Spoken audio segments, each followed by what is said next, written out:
Welcome to America's Heroes Group. Welcome back to America's Heroes Group. This time we are globally connected with Military Family Matters and our partner, family caregiver Keisha L. Jackson. Today is Saturday, October 7th, 2023. October is Breast Cancer, Mental Health, National Disability, and Domestic Violence Awareness Month. Our host is Kelley. I'm Sean Claiborne, the co-host. Our executive producer is Glenda Smith, and our digital media producer is Ivan Ortega of Scotch Honor Productions. And we have our partner with us, Keisha L. Jackson, U.S. Air Force veteran and family caregiver. And she brought us a panelist today. That's Luke Burke, U.S. Army veteran, photographer, and the owner of LB Studio, an emerging production company. How are you doing today? I am good. Thank you guys for having me. So you have an interesting job because you are an Army veteran, a photographer, and the owner of a studio. And aside from being a family man who coaches basketball in D.C. area, you host a podcast currently focused on mental health awareness. And also you began production on a documentary titled My Journey to Vietnam. Tell us about this documentary that you're producing now and what made you do this topic. Yeah, My Journey to Vietnam is a documentary I'm working on about my dad, who comes from a small town, was drafted into Vietnam. A lot of kids today don't know that people were drafted, but my dad was told, hey, you're going to the Army. So what pretty much inspired me to do this was to tell this story, because I believe my dad has a great story, has an interesting story, and he's always had a very interesting view on life, even telling some of his Vietnam stories. So that's kind of what it is. It's just this journey from a small town and how he landed all the way across the world into Vietnam. So that's what it's about. Wow.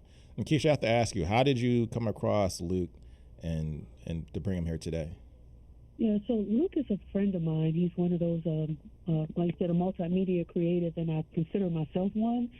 And so Luke he's done work for me in terms of photography, but currently we're working on a project together now where we're producing a short video about teen caregivers.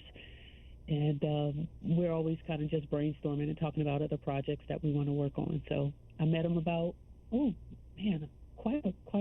about 5 or 6 years ago. And we've been working together ever since. Wow. So tell us about the documentary. So your father gets drafted to go to Vietnam. And how old were you born yet, or how old were you at the time? No, I actually wasn't born yet, because my dad, this was in 1969, so I wasn't born yet, but my oldest sister, as my dad put it in one of my videos, he said she was in the basket. So my oldest sister, and my dad left when he was like 19 years old. So that is really wild to me, because when I joined the Army, I was 17, 18 years old. I couldn't imagine being thrown into Vietnam. I volunteered for the Army. Mm-hmm. He didn't. So I couldn't imagine being thrown right into that. So I was not born yet, but my oldest sister was actually, her mom was pregnant with her. Well, I can relate to that a lot, because my dad, I didn't even know my dad was a Vietnam vet. And he had some harrowing experiences in Vietnam. I guess they took to his grave. I was born after the Vietnam War also, so he came back home, thank God, and was able to have me. Now, that being said, that did affect my decision, learning that he was a Vietnam vet, to join the military. Did that affect you at all? It didn't very much in my decision to join, but it impacted me after I joined. And the story I'll tell real quick, I was in the Army, so in basic training back then, it was not far back, but in 2000 they were allowed to threaten you and do all kinds of things. So one of the things that we did was a live fire exercise. We would go out, and from what I'm told, they were so far above you, they were not going to hit you, but you could see the tracer rounds because it was at night. Yeah. So that's what you went through? You're talking about your dad's experience? That was my experience in basic training. Yeah, I went through the same. Yeah, you have to go through. There's a big wall behind you, and they're simulating you doing a beach storming or something like that. These guys in these towers with these Correct. like M60s shooting above your head, and your drill sergeant standing up, like nothing's happened, but you got to low crawl through all this and then make it to the tower, basically. Yeah, that's exactly what it was. But that moment that moment is actually when it hit me about my dad's Vietnam service, because growing up, you hear all the stories, and it's like, okay, he's telling all these Vietnam stories, blah, blah, blah. But then when I had that moment, because I was actually fearful in that moment, it really hit me. And I remember specifically having the one question that I couldn't wait to ask my dad. And that question was, how did you survive? Like, how did you survive in a real environment? I knew that this wasn't real. Well, in the back of my mind, I was still scared, but I knew it wasn't real. So in that moment, when we were done, it hit me like, wow, my dad actually really experienced this. And, I just couldn't imagine how he did it. So that's really what piqued my interest about, man, how did this guy survive Vietnam at 19 years old? So that's pretty much what started it. When I think about Vietnam, and because it seemed like we're about the same age, in the same age group, I remember growing up looking at all these stories about Vietnam. Vietnam was like the country had not really healed during our childhood, because there was all the movies are out. Rambo, First Blood. You had Chuck Norris movie. What was it called? I kept the name of it, but the thing was going back to Vietnam or something, whatever. All these movies that came out during that time frame, they were centered around Vietnam, from Platoon to Full Metal Jacket. The list goes on and on. But then, so to me, the Vietnam experience seemed like a war that I would never want to be a part of. I'd go to Afghanistan 3 times before I go to Vietnam once, based on what I saw in the movies. How did that affect you and your decision to make this documentary? So my dad has a lot of stories. One of the stories that I've asked my dad stories over the years, and he's told pretty much the same stories, but each time I'll learn something different in the story. Listening to him, one of the stories that I'll give, and my dad was a comical guy. He wasn't like a professional comedian, but he always found a way to make things, kind of funny. He told a story one night where they were making some movement, and he called it the ammo bearer. I guess he was the guy carrying the ammo. He was an infantry guy, so he was the guy carrying the ammo. And he said they went on a fire, and whoever the platoon leader or however they were traveling called back, said, hey, we need ammo. Called his name, Burke, we need ammo. And he said when they did that, he started looking back like, who are they talking to? They can't be talking to me. And he would tell these stories. He eventually made it up, and he eventually made it and gave them the ammo so they can, put down fire. But one of the stories that impacted me the most, that I always like to hear him tell, was about his friend. He had a friend that was caught. My dad called it a wait a minute fine. I don't know if that was just his name or something that was general in Vietnam, but he called it a wait a minute fine. And the reason why they called it a wait a minute fine was because if you got hooked into it, you were going to have to wait a minute before you can get out of it. So apparently, one of his friends, somehow he had an issue with a grenade. I don't know exactly the stories. I think their grenades had a different technology than they did modern. And he said somehow the guy got caught in and the grenade caught him, and that was it. Somehow the grenade got, the pin pulled somehow. I didn't ask too many questions, but those kind of stories really impacted me, and I could tell it impacted him. My dad didn't cry a lot, but you could see him when he told that story. You could see it in his eyes. That it was a hurtful thing for him. So. No, but watching those different movies, did you see a lot of those movies growing up as a kid? Those Vietnam stories. So my dad, he didn't like Vietnam stuff. He liked talking about it to us, but there were a lot of things that he didn't like. But I did see Full Metal Jacket.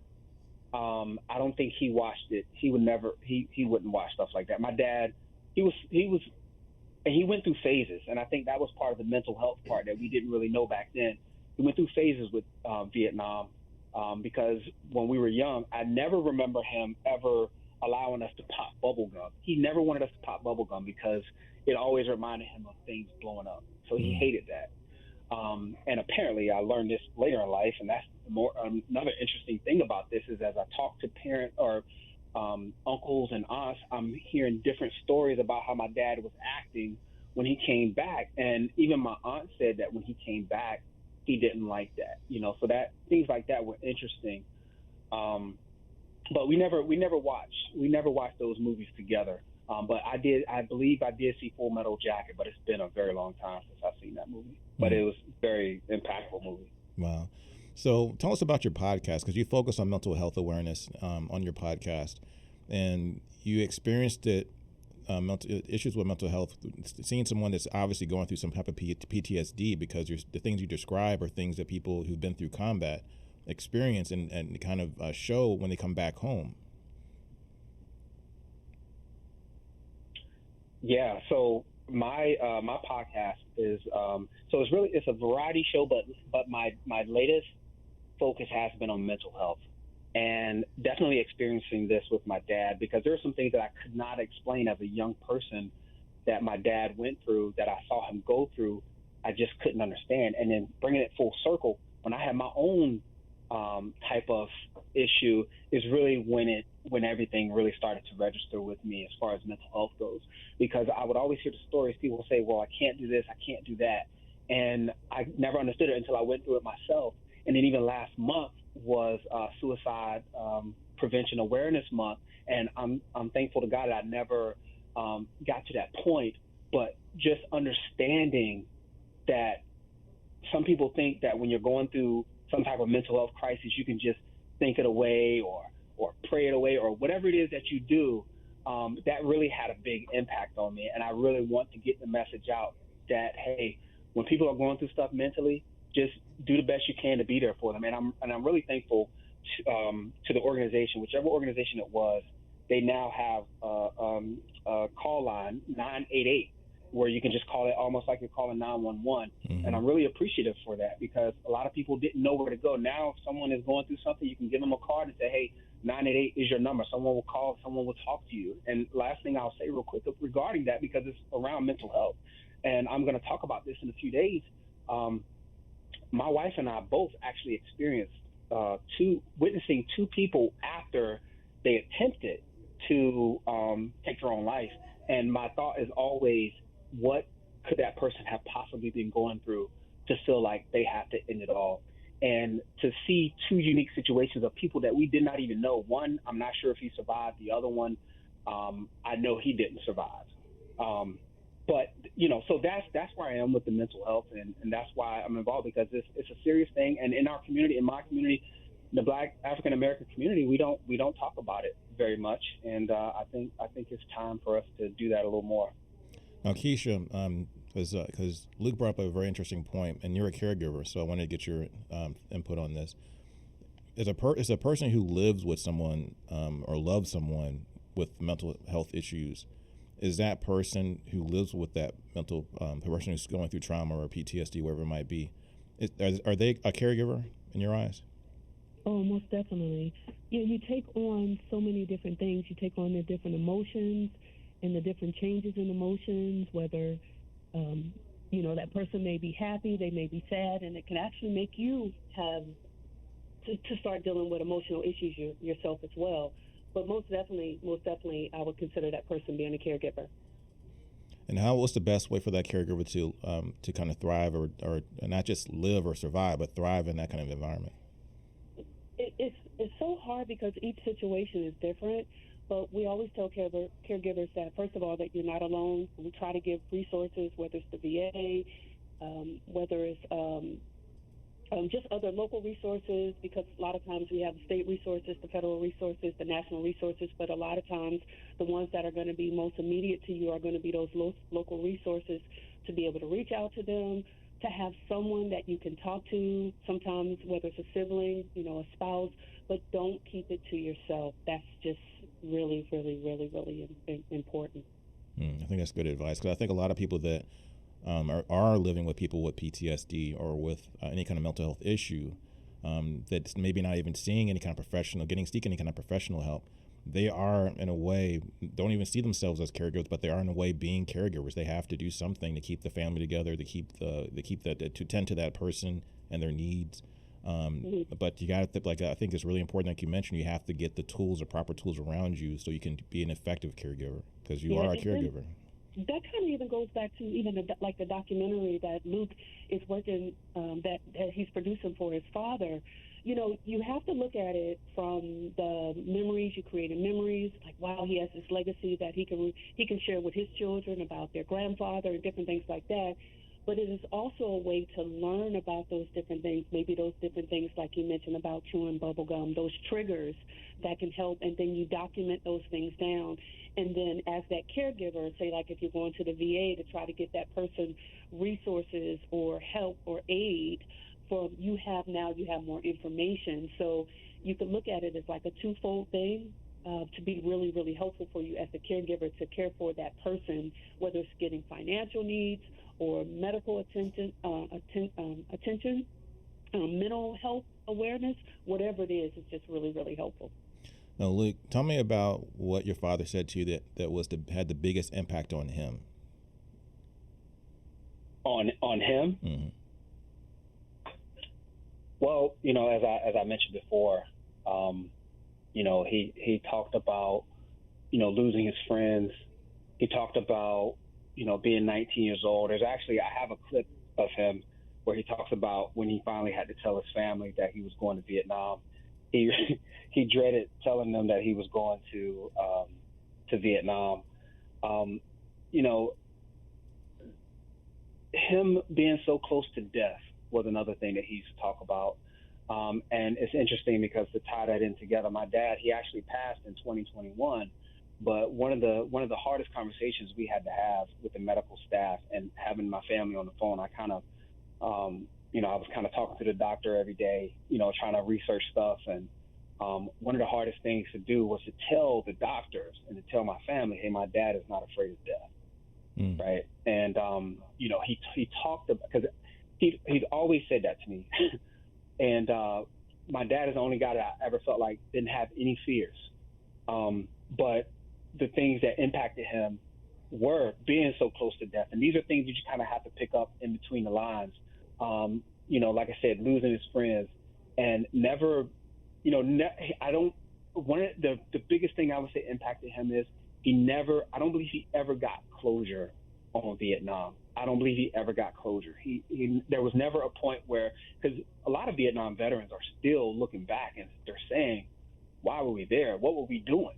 Mm-hmm. He never got that closure, and they will never get that closure because we're at a point now where our Vietnam vets are, they're getting older, they're leaving us. And to go back to that, that's another reason why I wanted to document this story. I did a training a few years ago. I was in a local project called Oral History Project. And I learned this guy named Chris Hall. He did a class for us. He was a documentary guy. And I think he studied a lot of Ken Burns, who did the Vietnam documentary. And he told us that he had about 17 hours of video just of his dad talking. Wow.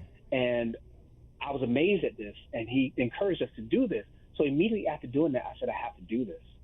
And I finally had the opportunity to sit down with my dad. At first, I was kind of, I got to do it professional. I got to do it. And then I started feeling this urgency. I said, you know what? I have to do this.